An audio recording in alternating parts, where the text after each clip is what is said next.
प्रकारच्या पालेभाज्या, फळभाज्या व वेलवर्गीय भाज्या पण लावलेल्या आहेत. तर या ज्या भाजीपाला किंवा फळभाज्या काय केलेलं आहे, काही पालकाचे बिया पण टाकले आहेत.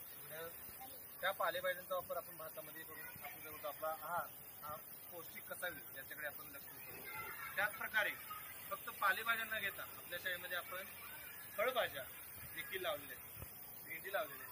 आणि याच्या बाजूने आपण एक पैशांची बचत देखील केली.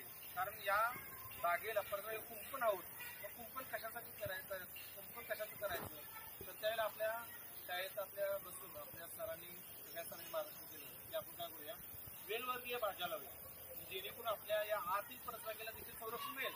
आणि त्या वेलवर्गीय भाज्यामुळे देखील आपल्याला काय कारले, त्यानंतर कुठला लावलाय दोडका, त्यानंतर कुठला लावलाय भोपळा, म्हणजे अशा या खतेमध्ये जी कारखान्यामध्ये वेगवेगळे कॅल्शियम, नायट्रोजन, पोटॅशियम, सल्फर ही कारखान्यात काय करतात, तसली खते तयार केली जातात प्रक्रिया करून. मग सेंद्रिय खते आपण कुठली द्यायची, संपूर्ण या परसबागी विस्कटली होती. आणि त्यानंतर आपण गावातील एका स्वयंसेवकांच्या